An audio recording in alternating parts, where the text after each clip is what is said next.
C'est déjà le quartier pauvre de Dijon, années 70-80, de HLM, mais très paisible. Pas un seul tag, pas de bruit, cage d'escalier impeccable, civisme.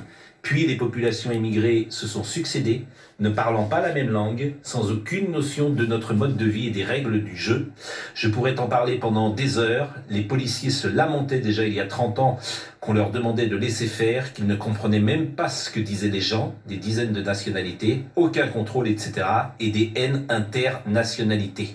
On tourne autour du pot et on n'ose pas dire les choses. La seule réponse, on met de l'argent, on est à côté de la plaque et on le sait. Alors je vais le citer puisqu'il me dit, tu peux me citer, vous l'avez connu, je pense à TF1, il s'appelle Patrick Menet, qui a travaillé également à Europe 1 très longtemps.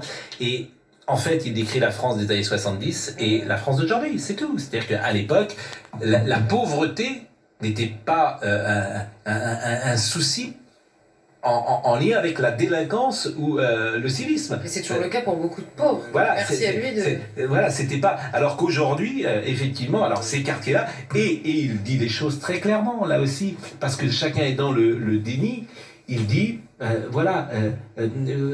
comment dire, les populations émigrées se sont succédées, ne parlant pas la même langue, sans aucune notion de notre mode de vie et des règles du jeu. C'est un fait. C'est un fait. Hélas, j'ai envie de dire. Mais effectivement, là, on est sous